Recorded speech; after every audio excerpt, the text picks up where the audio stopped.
नमस्कार, आप देख रहे हैं देश का सवाल और मैं हूं आपके साथ रथ राकेश टंडन। भारत की सियासत में कांग्रेस मौजूदा वक्त में ऐसी स्थिति में है जहां बीजेपी कांग्रेस को कुछ नहीं समझती। यूपी से लेकर गुजरात तक कांग्रेस की हालत क्या है ये सबको मालूम। फिर भी हौसला रखते हुए राहुल गांधी ने देश भर में भारत जोड़ो यात्रा की शुरुआत की और एक अलग नेता के तौर पर खुद को साबित करने में जुट गए। राहुल का ठीक ठाक समर्थन भी मिल रहा है, लेकिन कांग्रेस के कई दिग्गज नेता सब कुछ गंवाने में लगे हुए हैं। जिस तरह से बयानबाजी हो रही है उससे कांग्रेस को नुकसान होना तय है। तभी हम आज कह रहे हैं राहुल जो भी कमाएंगे कांग्रेसी नेता सब गंवाएंगे। सबसे पहले आप सलमान खुर्शीद को सुनिए। उन्होंने आला कमान को लेकर क्या कुछ कहा, उनके मन में क्या था, अल्फाज क्या थे, जरा सुनिए सलमान खुर्शीद साहब। कौन है नेता बता दो, क्यों खारगे जी के लिए ऐसी बात कहते हो? हमारे नेता कई है ना, मैं भी कुछ नेता हूं, थोड़ा बहुत छोटा बहुत तो, लेकिन जो मुख्य नेता हमारे हैं वो गांधी परिवार से हैं। खारगे जी हमारे अध्यक्ष हैं, राष्ट्रीय अध्यक्ष हैं, सम्मानित हैं। लेकिन मैं ये कहूं कि खारगे जी हमारे नेता हैं, राहुल जी नहीं है, तो सही बात नहीं होगी ना। जो खारगे जी का भी नेता है वो हमारा भी नेता है। खारगे जी एक बड़ा महत्वपूर्ण काम कर रहे हैं और हम सब ने उनका समर्थन करके उनको चुना है। खारगे जी का एक महत्वपूर्ण स्थान है कांग्रेस को सशक्त करने के लिए, ऑर्गेनाइजेशन को सशक्त करने के लिए, और लगातार दिन रात वो ये काम कर रहे हैं।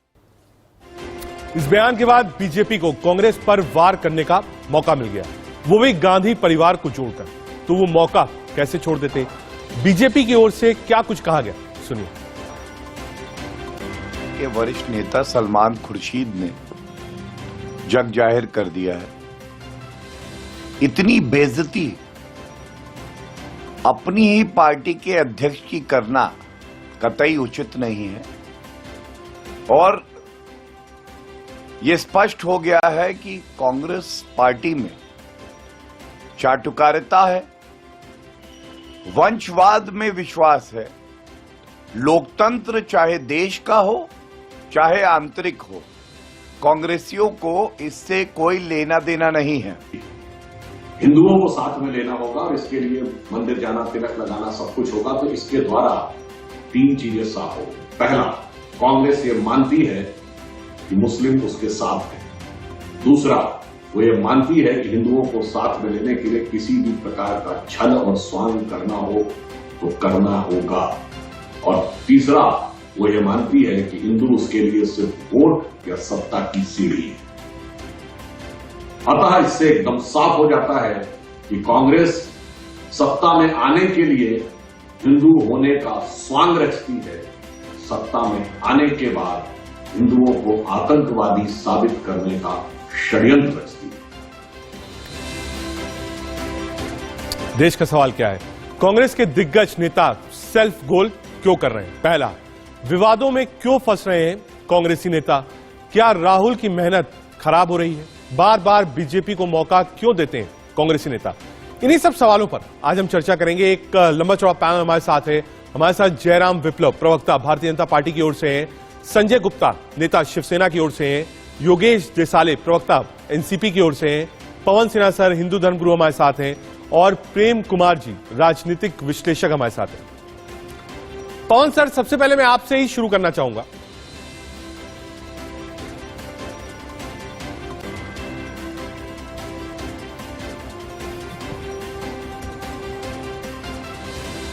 पवन सर, ये जो स्थिति उत्पन्न हुई है, क्योंकि आप देखिए धर्म भी चल रहा था, यात्रा भी चल रही थी।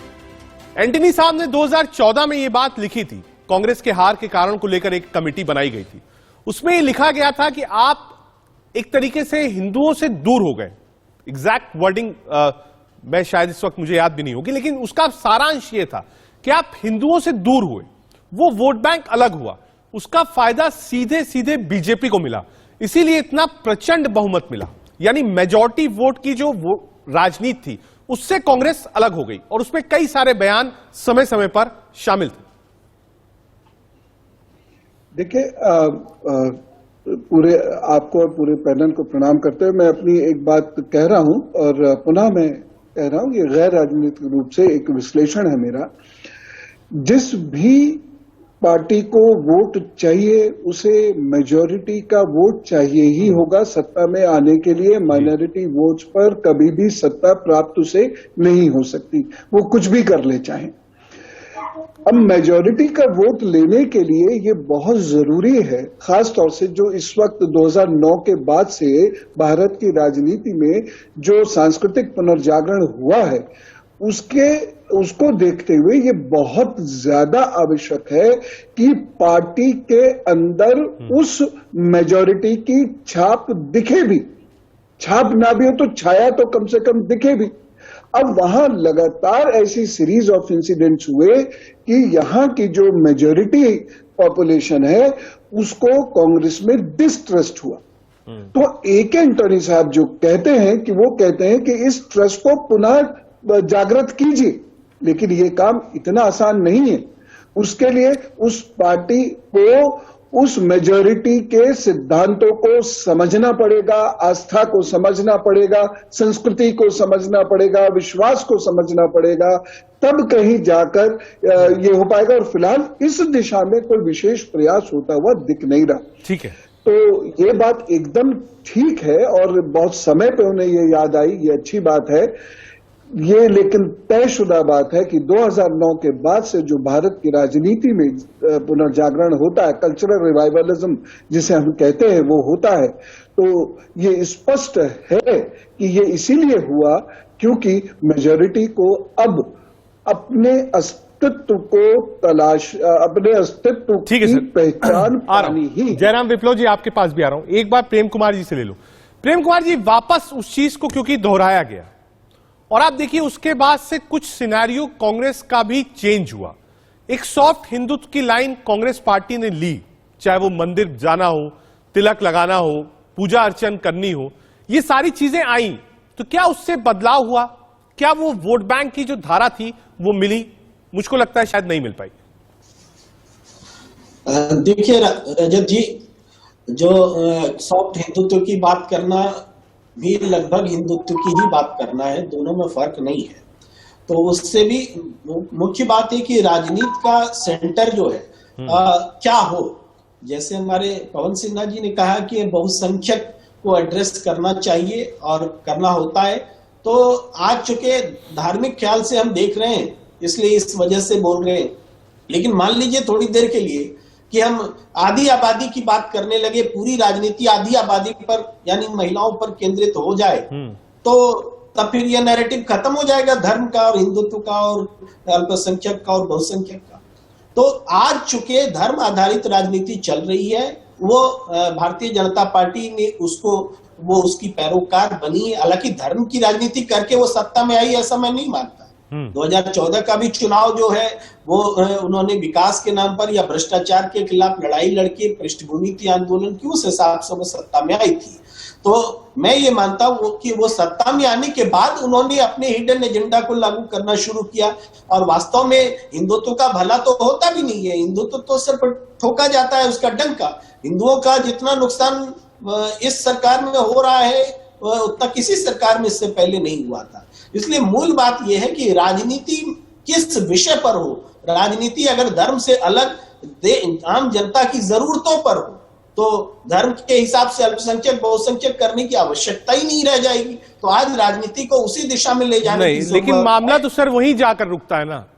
देखिए, अंत जो होता है राजनीति में और जब चुनाव होता है तो मामला तो उसी चौखट पर ही जाकर रुकता है। जयराम विप्लव जी, बीजेपी कैसे देखती है इसको?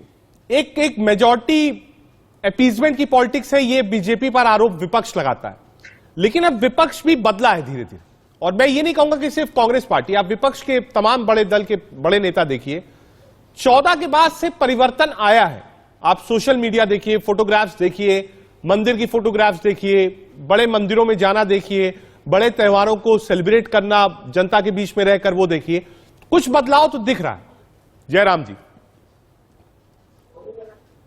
देखिए, हमारे नेता आदरणीय नरेंद्र भाई मोदी जी तो हमेशा कहते हैं 130 करोड़ हिंदुस्तानियों की बात करते हैं। जब वो गुजरात के मुख्यमंत्री थे 6 करोड़ गुजरातियों की बात करते थे। आज कंफ्यूजन कांग्रेस पार्टी के भीतर है।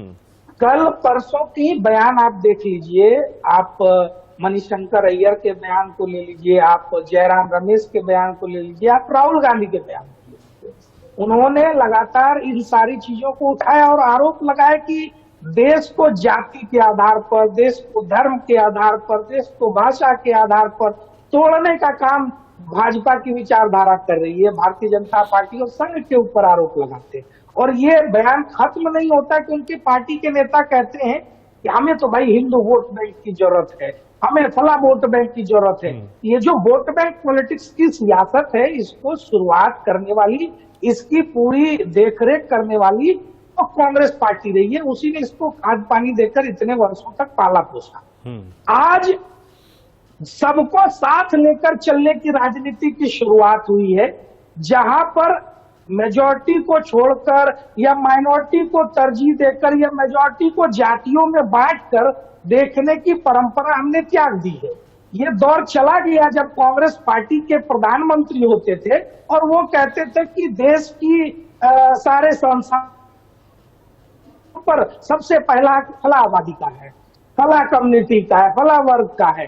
आज वो हम नहीं कहते, आज हम कहते हैं कि सबका बराबर हक है, यानी development for all, appeasement for none. ये हमारी पॉलिसी है जिसको प्रधानमंत्री जी सबका साथ, सबका विकास, सबका विश्वास और उसमें सारे जनता का प्रयास शामिल करते हुए वो कहते हैं सबका प्रयास होना चाहिए। तो देश समझ रहा है और देश जगा है। देश आज अपनी सांस्कृतिक पुनर्जागरण को की ओर बढ़ रहा है और देश अपने मूल्यों को भी समझ रहा है। देश गलत इतिहास कैसे उनको पढ़ाया गया उसको भी समझ रहा है। इसलिए आज देश बलिदान दिवस भी मनाता है। तो इनको तब तो उनकी चिंता नहीं हुई, इनके किसी नेता ने परसों तक 26 अक्टूबर को कोई ट्वीट नहीं किया वीर बलिदान दिवस के ऊपर। तो ये सारी चीजें आज देखने की आवश्यकता है कि कांग्रेस पार्टी एक तरफ भारत जोड़ने की बात कहती है, दूसरी तरफ जातिगत और धार्मिक आधार पर वोट बैंक के दृष्टिकोण से भारत को तोड़ने का निरंतर प्रयास। प्रेम कुमार जी, बड़ा आरोप, भारत जोड़ रहे हैं कांग्रेस पार्टी वाले या भारत तोड़ रहे हैं जाति और धर्म के नाम पर? देखिए, भारत जोड़ो यात्रा की तो मुझे नहीं लगता कि बीजेपी को छोड़ करके कोई इसकी आलोचना कर रहा है। बीजेपी भी अब बहुत बाद में जब इनको लगा कि ये यात्रा बहुत बड़ी हो रही है, राजनीतिक मैसेज जा रहा है, हमारे खिलाफ जा रहा है, तब ये उस यात्रा को टारगेट करने लगे। तो भारत जोड़ो यात्रा का जो मकसद है, उस मकसद से इनको क्या बैर है? भारत जोड़ने के मकसद से इनको क्या बैर है? आप उनकी नीयत पर सवाल उठा सकते हैं, लेकिन इस मकसद पर कैसे सवाल उठा सकते हैं? तो ये भारत जोड़ो यात्रा जो हो रही है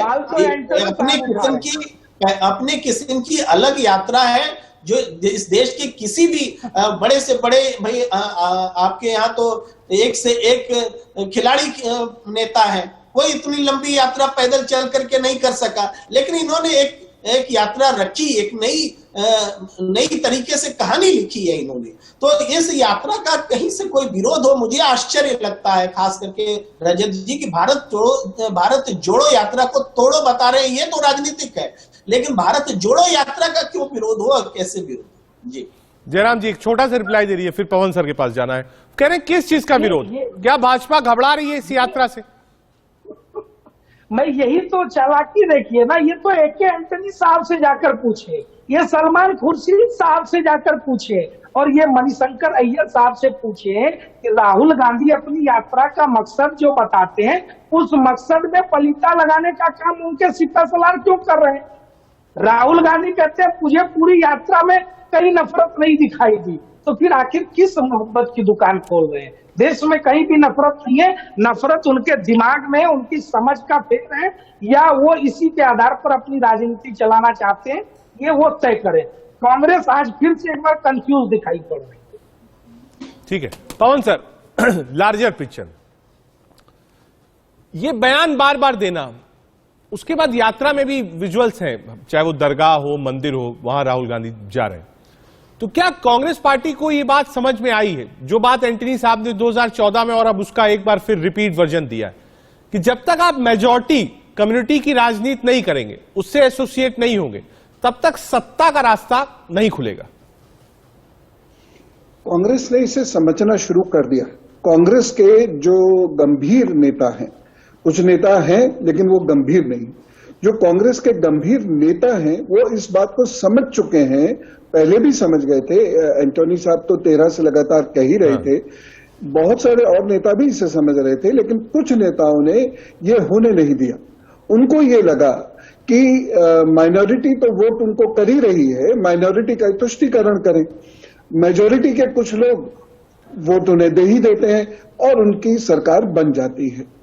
लेकिन हर कम्युनिटी का, हर समुदाय का, सनातन समुदाय का भी उसी तरह से पुनर्जागरण हुआ। पूरी दुनिया में ऐसा होता रहता है और ये जो पुनर्जागरण हुआ है अब इसमें अब इस कम्युनिटी को अपनी थ्योरी चाहिए, इस कम्युनिटी को अपना इतिहास चाहिए, इस कम्युनिटी को अपनी विचारधारा चाहिए, इस कम्युनिटी से सिंपैथी रखने वाले लोग चाहिए, ना कि इस कम्युनिटी को भगवा आतंकवादी कहने वाले लोग चाहिए। कहीं ना कहीं हृदय में वो चीजें एक नश्तर की तरह चुभी हुई हैं। तो बहुत अच्छा हो कि अगर वो ये एक मैसेज भेजने में सफल हो जाए कि भाई मैं पूरी तरह स्वयं भी सनातनी हूं, लेकिन इससे पहले बहुत प्रयत्न करना पड़ेगा सनातनी होने का, सनातन को सीखना समझना पड़ेगा, उसके इतिहास के प्रति श्रद्धा और आस्था रखनी पड़ेगी, तब कहीं जाकर कुछ ऐसा होगा। अन्यथा ये कार्य सैद्धांतिक रूप से तो ठीक है, लेकिन करने में इतना सरल नहीं है। और खास तौर से जब इस कम्युनिटी के, हिंदू समुदाय के, सनातन समुदाय के युवा वर्ग की अपेक्षाएं और ज्ञान दोनों ही इस वक्त चरम पर है, तब कोई हल्के भाव से इसको अब नहीं ले सकता। ठीक है प्रेम कुमार जी, ये एक ऑनगोइंग वर्जन है। आप पिछला गुजरात इलेक्शन उठा के देखिए, जब कैंपेन राहुल गांधी ने किया था तो लोगों ने नाम दिया था टेंपल रन का सारे मंदिर वो गए थे। आपका सीट जो थी वो भी 75+ थी। अब की बार देखिए सिर्फ एक रैली की, मंदिर में नहीं गए। तो क्या इसकी एक पॉलिसी है? मैं इसको फिर से एक शब्द जो है सांस्कृतिक राष्ट्रवाद, जिसमें आपको वोट बांधने की जरूरत नहीं पड़ती है। मंदिर का जीर्णोद्धार होना, मंदिरों की विजिट्स होना, मंदिरों के फोटोग्राफ्स शेयर करना, इन सब से भी एक काफी फर्क पड़ता है। जैसे अगर आप बहुत लोकल स्तर की राजनीति पे जाइए, जब विधायक राजनीति करता है तो क्योंकि क्षेत्रफल इतना बड़ा नहीं होता है, और अगर आप गांव को हटा दीजिए, अगल बगल के मान लीजिए 50,000 लाख की जो पॉपुलेशन होती है, उसमें से 30-40 हजार वोट उस विधायक को अगर मिलता है, तो हर व्यक्ति की अपेक्षा होती है कि जब भी सुख दुख हो, क्रिकेट का टूर्नामेंट हो, शादी हो, तेरही हो, बरखी हो, का विधायक जी आ जाए। विधायक जी क्या काम करेंगे नहीं करेंगे ये बात की बात, लेकिन वहां जाकर समाज के साथ खड़े हो जाते हैं। इतने में लोग आश्वस्त अपने आप को समझते हैं। वैसे ही जैसा आपने कहा कि हो सकता है, आपने कहा साहब हिंदुओं के लिए सरकार ने कुछ नहीं किया, लेकिन जितने भी नेता हैं, मंत्री हैं, टॉप फेसेस हैं, वो उस कम्युनिटी के साथ खड़े नजर आए। इसका फायदा बीजेपी को मिला, और शायद क्या ये बात कांग्रेस अब समझ रही है कि हां हमको भी ये काम करना पड़ेगा। प्रेम कुमार जी। रजत जी, आज भी इस देश पर सबसे अधिक समय तक शासन करने का जो रिकॉर्ड है कांग्रेस के ही पास है। बिल्कुल। तो कांग्रेस क्या उसी हिसाब से सत्ता में रही जिस हिसाब से आप कह रहे हैं कि आज कांग्रेस को ये बात समझ में आ रही है? भाई, पंडित जवाहरलाल नेहरू कभी मंदिर नहीं गए थे, इसके बावजूद सबसे ज्यादा समय तक सत्ता में रहे, प्रधानमंत्री रहे, सबसे लंबे समय तक प्रधानमंत्री रहे। क्यों? उस समय के दौर में राजनीति के केंद्र में धर्म को लाना प्राथमिकता में नहीं था, और इस देश की जनता ने उसी बात को, उसी भावना को सम्मान दिया था। ठीक है, और उस हिसाब से रही। मैं इसमें प्रेम कुमार जी एक चीज एड ऑन करता हूं। आपने वहां से शुरुआत करी, अब आप इंदिरा जी पे आ जाइए। वो रुद्राक्ष की माला भी थी, देवराहा बाबा के दर्शन भी थे। आ रहा हूं जयराम जी, ये दो चीज एक साथ चली, और उसने एक मैसेज बिल्कुल परमानेंट रखा कि नहीं साहब हम खड़े हैं। अगर आप कंपैरिजन करेंगे तो एक एग्जाम्पल वो भी है जिसको लोग कोट करते हैं।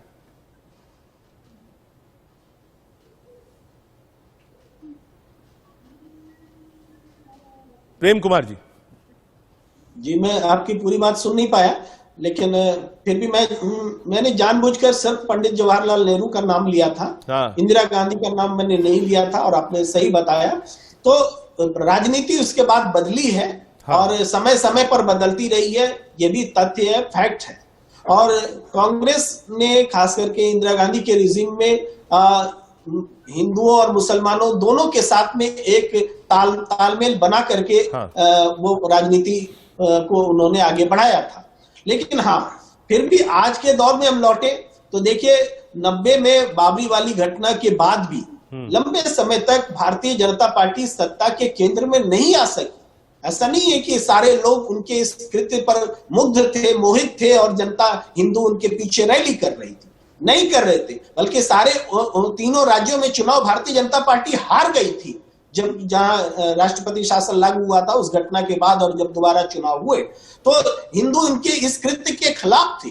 तो बाद में जब इनकी अटल बिहारी वाजपेयी जी की भी सरकार आती है और उसके एक लंबा समय गुजरता है और तब जब 2014 में एक कांग्रेस के खिलाफ में एक भ्रष्टाचार के खिलाफ आंदोलन होता है, उसकी भी सही गलत अलग बात है, आज तक कुछ हुआ नहीं उस आंदोलन के बाद भी। लेकिन अब जब फिर से भारतीय जनता पार्टी जब 2014 के बाद सत्ता में है तो उस सत्ता में आने के बाद ये मल्टी नॉन स्टेट फैक्टर्स जो है इस देश में, जिसमें मीडिया भी शामिल है, जो ये परसेप्शन करती कि हिंदुओं के कारण उसमें जो वो कास्ट बैरियर था, क्योंकि आपने एग्जाम्पल उत्तर प्रदेश का भी दिया 92 के बाद का, कास्ट फैक्टर था जिसमें लोगों ने कहा कि मिल गए काशी और मुलायम हवा में हो गए जय श्री राम, ये नारा उस समय चला था। लेकिन वो कास्ट फैक्टर बीजेपी ने तोड़ा और एक छतरी के नीचे सबको लाए। जयराम जी, देखिए इतिहास को बहुत सेलेक्टिवली अपने पक्ष में कैसे इस्तेमाल करना, ये कांग्रेस से जुड़े लोगों से सीखना चाहिए। इतने वर्षों में इन्होंने यही किया। स्वयं जवाहरलाल नेहरू जी की भी वो तस्वीरें आज भी पिछले दिनों भी चर्चा में रही कि वो कैसे कुंभ स्नान किए जाया करते थे और कैसे कैमरा उनके साथ भी होता था, कैसे वो योगा किया करते थे और उसकी फोटो भी सार्वजनिक होती थी। तो देखिए विषय क्या है कि भारतीय समाज को क्या चाहिए, जो जैसा है वैसा रहे, वैसा दिखे। आपकी अपनी फेथ क्या है, आपका विश्वास क्या है, आप किस धर्म और किस पंथ के मानने वाले हैं, आप उसी को करें। किसी और का दिखने और किसी और का होने की कोशिश केवल वोट बैंक की कवायद थी जो कांग्रेस पार्टी ने की। और इस देश में एक लंबे समय तक टोपी लगाकर हिंदुओं की पूरी टोली, जिसमें कोई भी एक मुसलमान ना हो, वो बैठ करके इफ्तार पार्टियां करता रहा।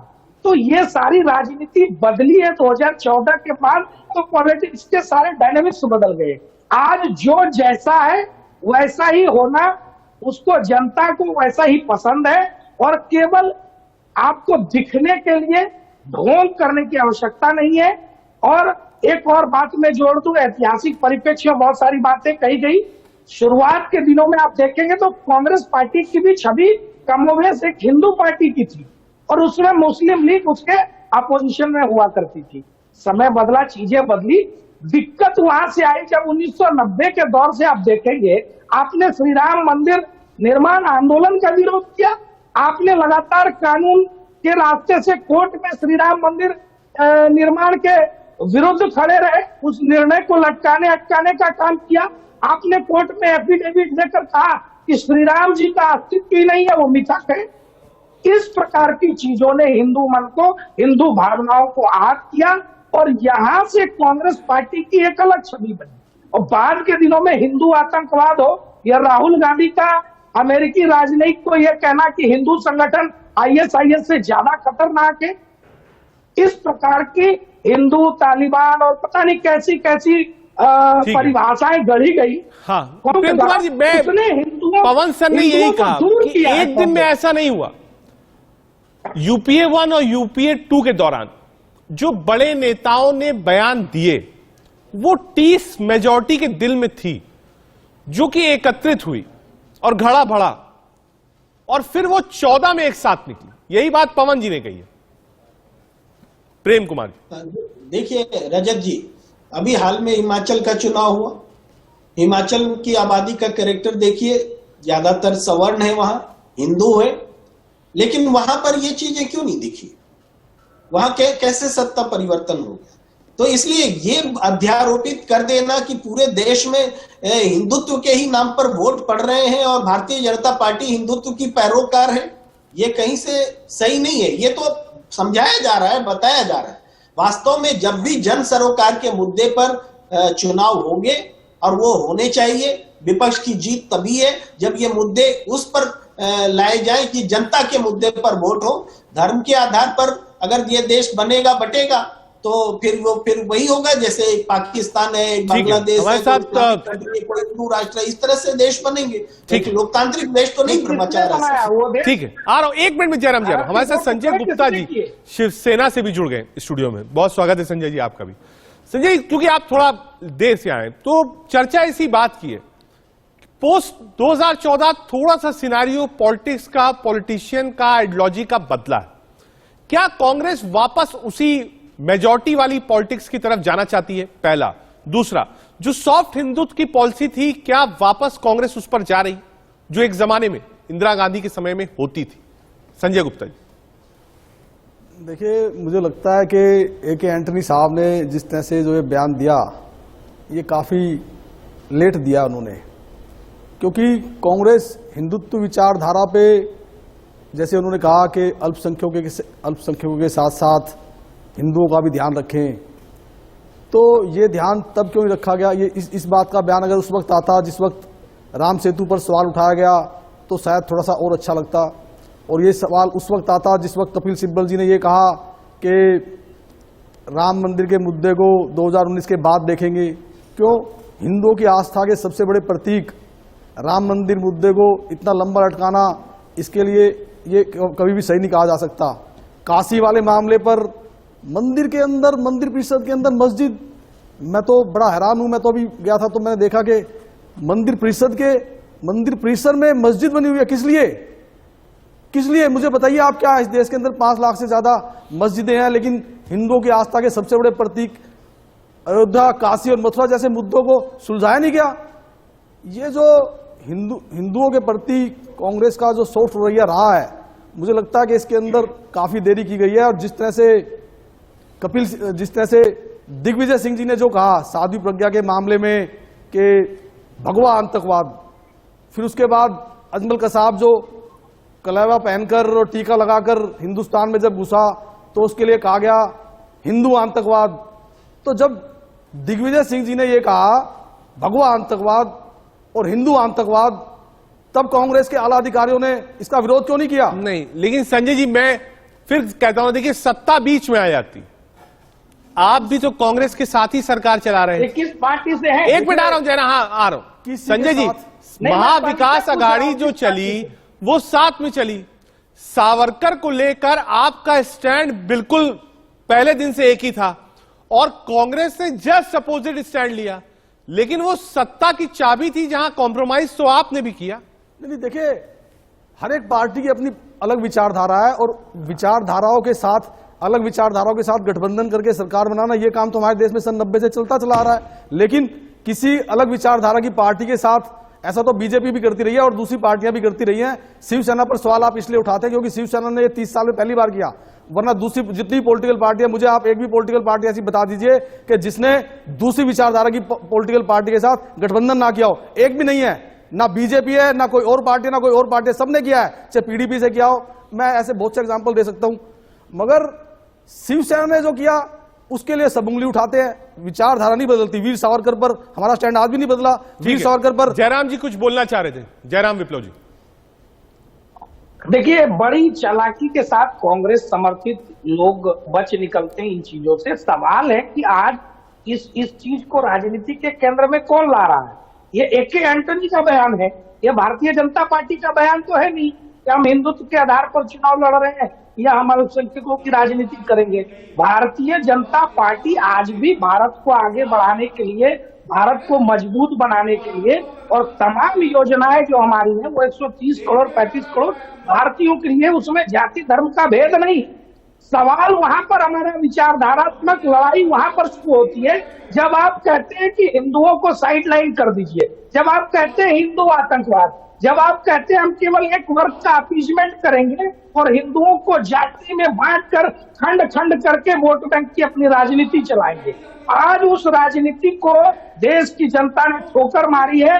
2014 में भी मारी, 19 में भी मारी, अनेक राज्यों के चुनाव में मारी है। और आप हिमाचल पे इतना इतरा रहे थे तो आप जरा इस बात का भी ख्याल कर रहे थे आंकड़ा देते समय कि केवल 0.9% अधिक मत मिला और वहां पर सरकार बन गई है। तो बहुत खुश होने की आवश्यकता नहीं है कि सारे हिंदू आपके तरफ चले गए। तो ये नैरेटिव कौन देना चाह रहा है कि हिंदुओं का मेजोरिटी स्टेट हम जीते, हिंदू मेजोरिटी की राजनीति हमको करनी चाहिए? ये काम भी कांग्रेस पार्टी ही कर रही है। इसीलिए मैं पुनः सवाल उठा रहा हूं कि ये भारत जोड़ो यात्रा है या भारत तोड़ो यात्रा है? ये कांग्रेस पार्टी देश आ रहा हूं। एक और विषय इसके आगे, एक तरफ राहुल गांधी यात्रा कर रहे हैं, ये कहना बिल्कुल गलत नहीं होगा, कठिन यात्रा है और उनको समर्थन मिल रहा है, काफी हद तक परसेप्शन चेंज भी हुआ है, ये कहने में मुझको कोई गुरेज नहीं। पवन सर, लेकिन एक तरफ एक व्यक्ति यात्रा कर रहा है, वो पार्टी और अपनी छवि सुधारने में लगा है, लेकिन जो वरिष्ठ नेता दिल्ली में लुटियन जोन में बैठे वो कुछ ना कुछ ऐसा बयान देते हैं जो सीधे कांग्रेस और राहुल गांधी को डैमेज कर रहे हैं।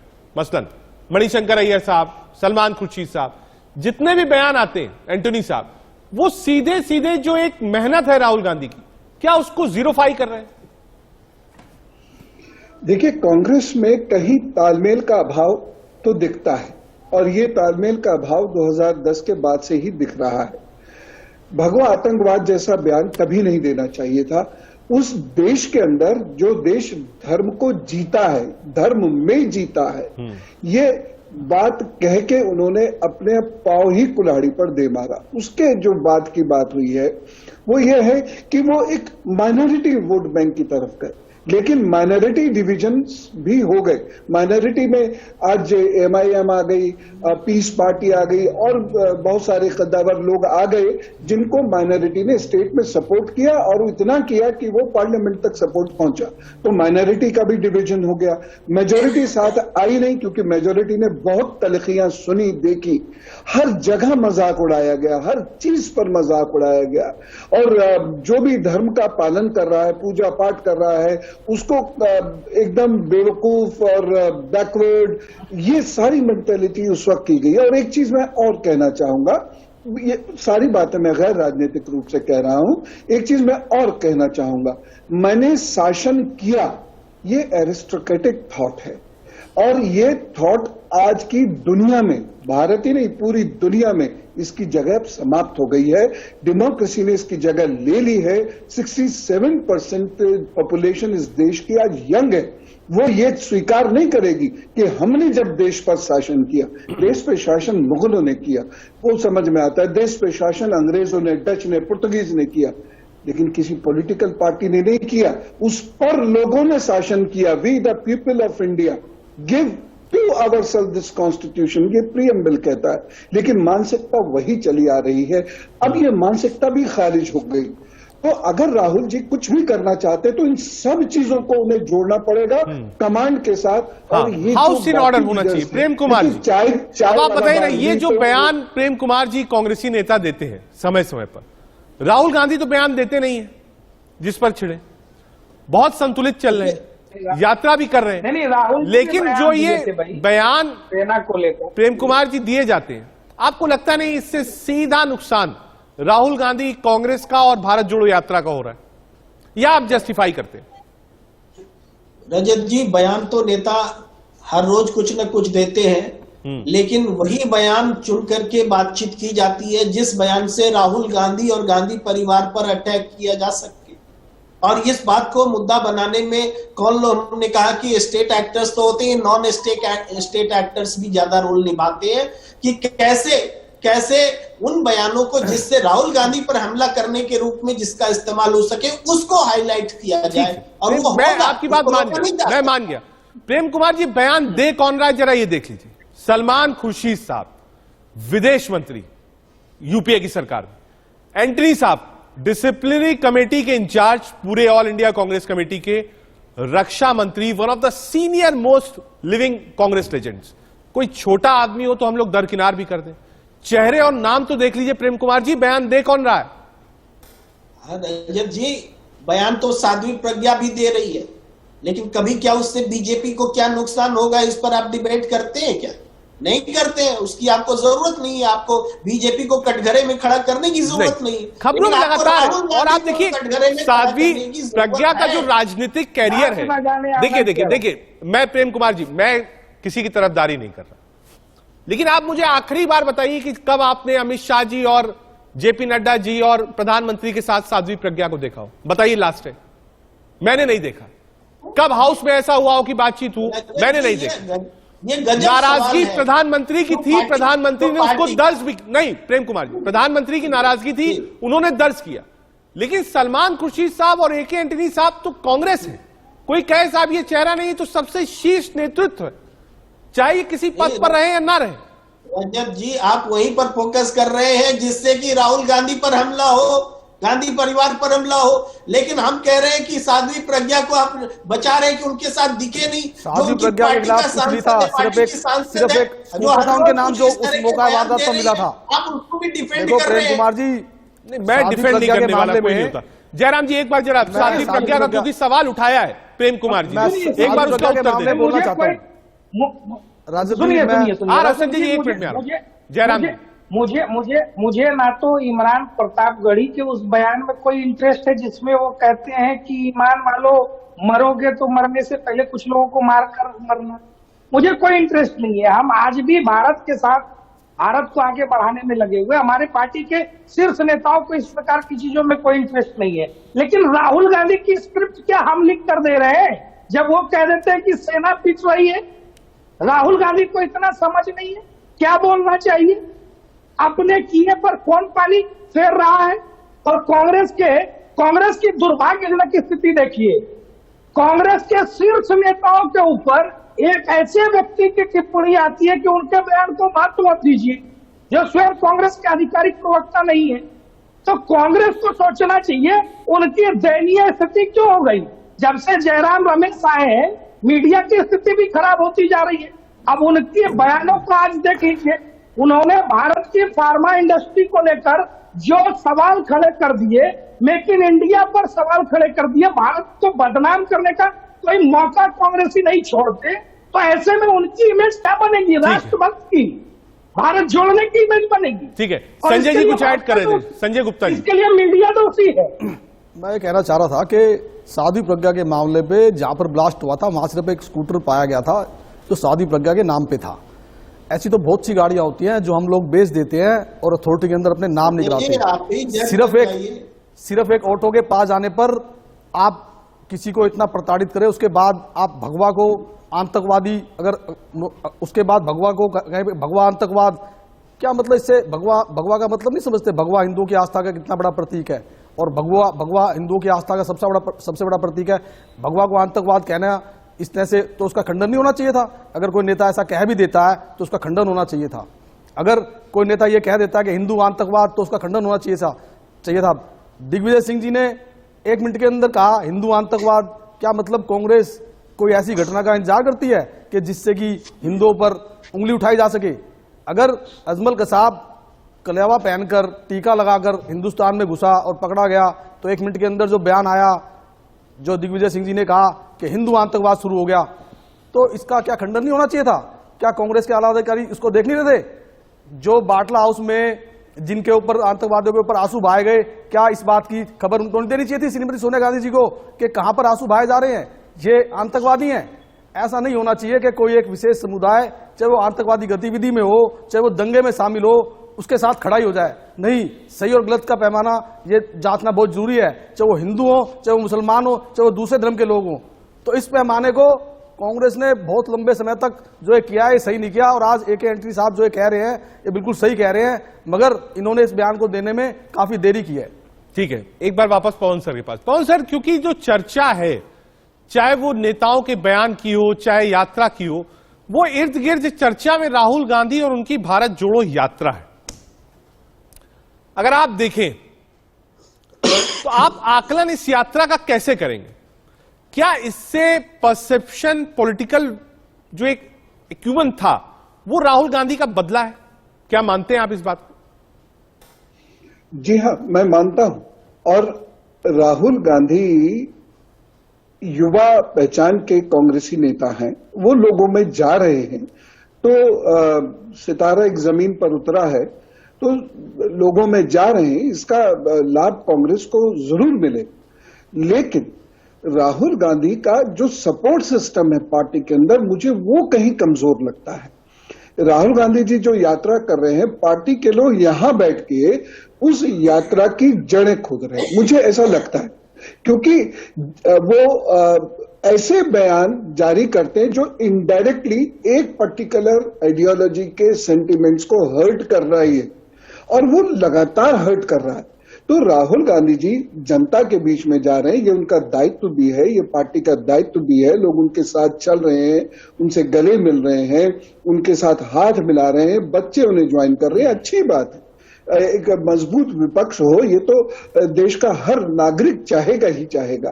एक मजबूत सरकार हो, ये देश का हर नागरिक चाहेगा ही चाहेगा। तो ये उनकी तरफ से तो ठीक है, लेकिन अब ये जो इधर उधर के बयान आने शुरू होते हैं, तो धर्म की राजनीति तो यहीं से शुरू हो जाती है। पहले सेकुलरिज्म लाके हुई, और मतलब आपका कहना है जो वो कोर टीम है उसमें से जो बड़े नेता हैं वो डैमेज कर रहे हैं। संजय गुप्ता जी, भारत जोड़ो यात्रा पर आपका वक्तव्य, क्या जो नेता इर्द गिर्द है वही नुकसान पहुंचा रहे हैं? हमने देखा था महाराष्ट्र में, चाहे वो सुप्रिया सुले जी हो, आदित्य ठाकरे जी हो, वो भी यात्रा में शामिल हुए थे। देखिए, यात्रा करना एक अच्छी बात है। अगर हिंदुस्तान को जोड़ने से संबंधित बात उनके विचार में है, उनको लगता है यात्रा करके हम हिंदुस्तान को भारत जोड़ो यात्रा की ऐसी करते हैं, तो ये तो एक अच्छी बात है, इसमें तो कुछ गलत नहीं है।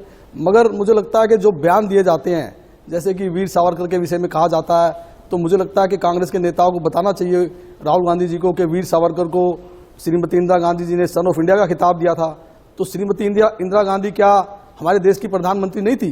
क्या वो कांग्रेस की अध्यक्षा नहीं थी? तो क्या राहुल गांधी जी उनके शब्दों को किस तरह से कन्फ्रंटेड करते हैं? तो जिस तरह से आज ए.के. एंटनी साहब ने इस बात को कहा, उसी वक्त इस तरह का बयान आना चाहिए कांग्रेस के नेताओं का कि राहुल जी आप ये सही नहीं कह रहे हैं, और हमारी श्रीमती इंदिरा गांधी जी ने वीर सावरकर के विषय में ये कहा था, इनके नेताओं को बोलना चाहिए। ए.के. एंटनी साहब ने आज जो है चुप्पी तोड़ी है, बहुत सालों के बाद तोड़ी है। नहीं, उन्होंने 14 में भी रिपोर्ट में अपने कह दिया। ठीक है, प्रेम कुमार जी, देखिए यात्रा का कोई विरोध नहीं है इस मामले में। लोग इस बात को कह रहे हैं कि हाँ यात्रा से फायदा हो रहा है, लेकिन लोग ये भी कह रहे हैं कि ये जो बयान बहादुर है इर्द गिर्द, इन पर भी एक कंट्रोल होना चाहिए। आप याद करिए पिछला गुजरात चुनाव, मणिशंकर अय्यर साहब ने जब बयान दिया था, तुरंत डिसिप्लिनरी एक्शन मणिशंकर अय्यर साहब के ऊपर हुआ था। जी रजत जी, देखिए ये सब तो छोटी मोटी बातें होती हैं। जो भारत जोड़ो यात्रा है उस संदर्भ में टीम कैसे रिएक्ट करे, ये एक छोटी मोटी बातें होती है। लेकिन हमने पहले भी कहा कि होता क्या है कि जो कुछ भी घटनाएं घटी, अगर उसका इस्तेमाल राहुल गांधी के खिलाफ हो सकता है तो तुरंत होने लग जाता है। तो ये चुनौती है राहुल गांधी के लिए, भारत यात्रा के लिए भी ये चुनौती है, और आगे की राजनीति में भी रहने वाली है। और जहां तक बात आती है कि कांग्रेस को लेकर के ये आरोप लगाए जा रहे हैं कि ये हिंदू विरोधी पार्टी है, देखिए हिंदू समर्थक और हिंदू विरोधी बोल करके कांग्रेस की कभी राजनीति रही नहीं, या किसी भी धर्म के समर्थन या विरोध में। राजनीति तो हमेशा सभी धर्मों के लिए होनी चाहिए, सभी धर्मों को साथ लेकर चलने की होनी चाहिए। भाई यहाँ आज विरोध अगर किसी चीज का हो रहा है तो ये इसी बात का विरोध हो रहा है ना कि धर्म के नाम पर नफरत फैलाने का काम न किया जाए। भाई नफरत तो नहीं फैलानी जाना चाहिए किसी के खिलाफ, किसी के लिए नफरत की सियासत का विरोध हो रहा है। और इसीलिए राहुल गांधी ने कहा कि नफरत के बाजार में वो मोहब्बत की दुकान लगा रहे हैं।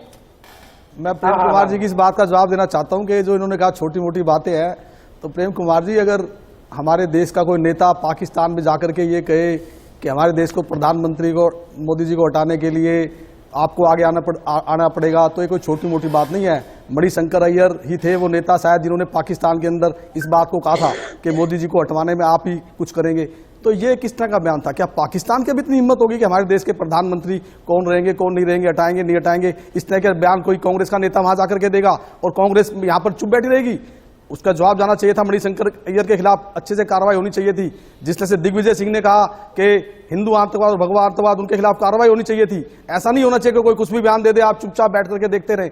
ये एक गलत चीज है। प्रेम कुमार जी रिप्लाई दीजिए, फिर जयराम जी के पास जाना है। प्रेम कुमार जी, बस मैं एक बात और याद दिलाना चाहता हूं कि नरेंद्र मोदी जी ने एक बार बयान दिया था, गुजरात का ही चुनाव था, उस दौरान कि प्रधानमंत्री ये मनमोहन सिंह जी मनमोहन सिंह जी और दूसरे तमाम नेता बैठ करके गुजरात में बीजेपी को हराने के लिए पाकिस्तान के साथ मिलकर के साजिश कर रहे थे। ये बयान दिया था उन्होंने। ठीक है। तो इस बयान के लिए कभी माफी मांगनी चाहिए कि नहीं? हाँ, राज्यसभा में अरुण जेटली जी ने मांगी थी प्रधानमंत्री जी के बयान पर, और उसके बाद राज्यसभा चली थी। लेकिन बीजेपी इस बात को पचा जाती है और संजय जी को याद नहीं आता कि अपने पूर्व प्रधानमंत्री को पाकिस्तान के साथ मिलकर के गुजरात चुनाव हराने के लिए आप आरोप लगा रहे हैं, वो भी बिना आधार के। जयराम जी, ये तो बिल्कुल सेल्फ गोल जो कांग्रेस के बड़े नेता कर रहे हैं, उसका सीधा फायदा और सीधा मुद्दा बीजेपी को मिल रहा है। एक तरफ यात्रा चल रही, दूसरी तरफ जो नेता हैं वो बयान देकर इस यात्रा को डिरेल कर रहे हैं।